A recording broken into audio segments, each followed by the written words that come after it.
Good morning everybody. पिछले video में हम लोग उद्देश्य को समझ रहे थे।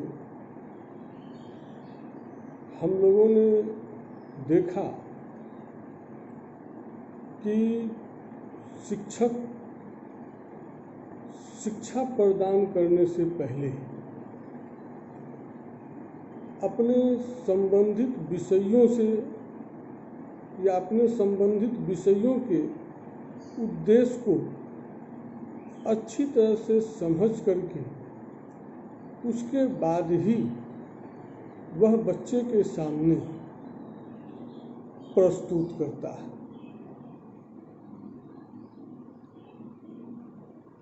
आज इसी उद्देश्य को हम कंटिन्यू कर रहे हैं। देखिए, हर एक माँ बाप का सपना होता है कि हमारा बच्चा पढ़ लिख करके बड़ा आदमी बने, डॉक्टर बने, इंजीनियर बने, यूपीएससी पास कर जाए, बीपीएससी पास कर जाए इत्यादि के बारे में गार्जियनों की एक सोच बनी हुई रहती है बच्चों के प्रति। इस तरह की सोच रखना बच्चों के प्रति यह एक उद्देश्य है, हम इसे उद्देश्य कहेंगे। अब जाहिर सी बात है कि यह उद्देश्य माँ बाप तो पूरा नहीं कर सकता है, करना बच्चों को ही पड़ता है। तो बच्चे जब स्कूली अवस्था में रहते हैं उसी समय वह अपनी एक सोच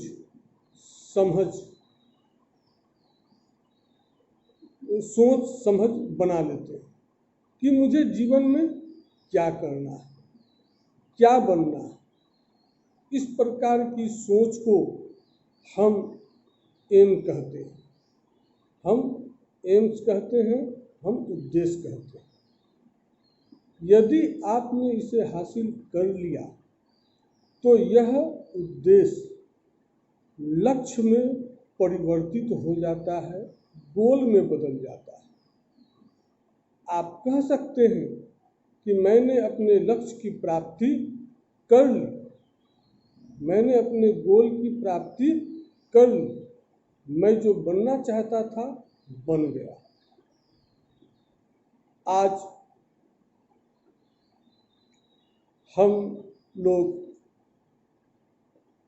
गणित के तरीके से या गणित के माध्यम से या हम समझने की कोशिश करेंगे कि एम्स क्या होता है और इसे हम कैसे स्पष्ट कर सकते हैं। देखिए, एम्स हिंदी में इसे उद्देश्य कहते हैं। उद्देश्य दो शब्द से मिलकर के बना है, उत प्लस दिश। उत का अर्थ होता है ऊपर की तरफ, ऊपर की ओर, और दिश का अर्थ होता है दिशा दिखाना। इस नज़रिए से अगर आप देखेंगे, इस नज़रिए से अगर आप सोचेंगे तो पता चलेगा कि उद्देश्य का अर्थ होता है ऊपर की तरफ देखना, ऊपर की तरफ देखना, ऊपर की तरफ दिशा दिखाना। To show the direction upward, to show the direction upward.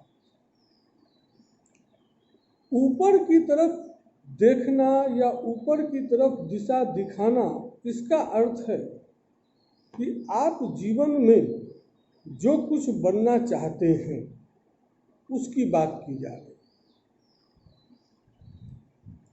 आप लोगों ने सुना होगा कि कोई कहता है कि हमारा लक्ष्य डॉक्टर बनना है, हमारा लक्ष्य इंजीनियर बनना है, या अलग अलग अपना लक्ष्य बच्चे बताते हैं, तो यहाँ आप अच्छी तरह से समझ लीजिए कि लक्ष्य डॉक्टर बनना नहीं होता है, उद्देश्य डॉक्टर बनना होता है। और आप जब उद्देश्य प्राप्ति हो गई, आपकी उद्देश्य को आपने अचीव कर लिया, तब आप ये कह सकते हैं कि हमने अपने लक्ष्य की प्राप्ति की। क्योंकि लक्ष्य डॉक्टर बनने का अर्थ ये हुआ कि आप डॉक्टर बन गए।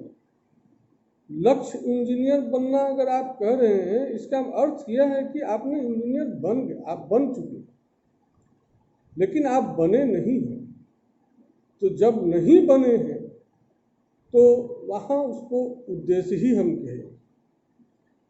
और जनरली बुक में आपको मिलेगा कि एम्स और उद्देश्य, उद्देश्य और लक्ष्य दोनों का अर्थ एक ही होता है। लेकिन हमारे समझ से क्या है कि दोनों में थोड़ा सा यही अंतर है जो अभी हमने बात की। अब देखिए, उद्देश्य एक दीर्घकालीन लक्ष्य है। दीर्घकालीन का मतलब ये हुआ कि इसको अचीव करने में एक लंबा समय लगता है, जिसे छात्र कोर्स कंप्लीट करने के बाद ही प्राप्त कर पाते हैं। यह शैक्षिक प्रक्रिया जो आप स्कूल में जो आपका जो एजुकेशनल सिस्टम जिस तरह से चलता है, उसकी बात हो रही है कि इसके अंतर्गत जितने भी करिकुलर एक्टिविटीज़ या को करिकुलर एक्टिविटीज़ होते हैं, उसे दिशा निर्देशन किया जाता है, उसे दिशा निर्देशित किया जाता है। पाठ्यक्रम में जितने भी विषय शामिल होते हैं, सभी विषय का अपना एक अलग उद्देश्य होता है। उद्देश्य यूनिक होते हैं, विशिष्ट होते हैं। और गणित शिक्षण के जो उद्देश्य हैं वो भाषा और सामाजिक विज्ञान के उद्देश्य से अलग है, अलग होता है। जैसा कि हमने नेचर ऑफ मैथमेटिक्स में इसकी चर्चा की है कि नेचर गणित का बहुत ज़्यादा कॉम्प्लेक्स, और कॉम्प्लेक्स रहने की वजह से क्या है, यह सब्जेक्ट उतना ही ज़्यादा क्या हो जाता है, डिफिकल्ट हो जाता है। तो ये अलग है, इसको आप इस तरह से समझ सकते हैं कि ये अलग है। तो आप यह कह सकते हैं कि जितने भी सब्जेक्ट हैं, सभी सब्जेक्ट का उद्देश्य अलग अलग होता है। आपको अगर डॉक्टर बनना है तो आपके लिए बायोलॉजी चुनना होगा, आपको इंजीनियर बनना है तो मैथमेटिक्स चुनना होगा। अगर आपको मान लिया जाए आप किसी और दूसरे फील्ड में जाना चाहते हैं तो उसके लिए जो उस पर्टिकुलर करिकुलम उसके लिए जो बनाया जाता है, आपको उसी के अकॉर्डिंग क्या करना होगा, काम करना होगा, उसी के अकॉर्डिंग आपको सोचना होता है। ठीक है। उसके बाद आइए कि जॉन डीवी ने उद्देश्य के संदर्भ में बहुत ही महत्वपूर्ण बातें बताई हैं। उनका मानना था कि उद्देश्य पूर्वदर्शित लक्ष्य है। ध्यान रखिएगा, लक्ष्य नहीं है, पूर्वदर्शित, जो आप देख रहे हैं, जो किसी क्रिया को संचालित करता है, या आप कह सकते हैं कि जो क्रिया आप करते हैं उसके व्यवहार में परिवर्तन लाना, व्यवहार को प्रेरित करना, यह काम करता है। और प्रत्येक क्रिया जो आप करते हैं उसके कुछ उद्देश्य होते हैं। स्कूल में आप पढ़ने के लिए जाते हैं तो आपका उसका कुछ उद्देश्य होता है। बिना उद्देश्य का आप स्कूल नहीं जाते। एग्ज़ाम पास करना, उसका अपना एक उद्देश्य है। जीवन में एक सफल नागरिक बनना, उसका अपना एक उद्देश्य है। तो उद्देश्य आप क्या लेकर के चल रहे हैं, ये आपके ऊपर डिपेंड करता है। और इससे पता चलता है कि क्रिया जो आप कर रहे हैं और उद्देश्य के बीच गहरा संबंध होता है। इस प्रकार उद्देश्य पूर्व निर्धारित लक्ष्य होते हैं जो किसी मनुष्य को अपने इच्छा अनुसार सावधानी पूर्वक सोचने के लिए एवं चिंतन करने के लिए प्रेरित करता है। उद्देश्य के स्पष्ट एवं सुनिश्चित होने की स्थिति में क्रिया उस समय तक चलता रहता है जब तक कि लक्ष्य की प्राप्ति ना हो जाए, जब तक कि गोल आपका अचीव नहीं हो जाए। देखिए, जॉन डीवी ने इसके बारे में बताया था। और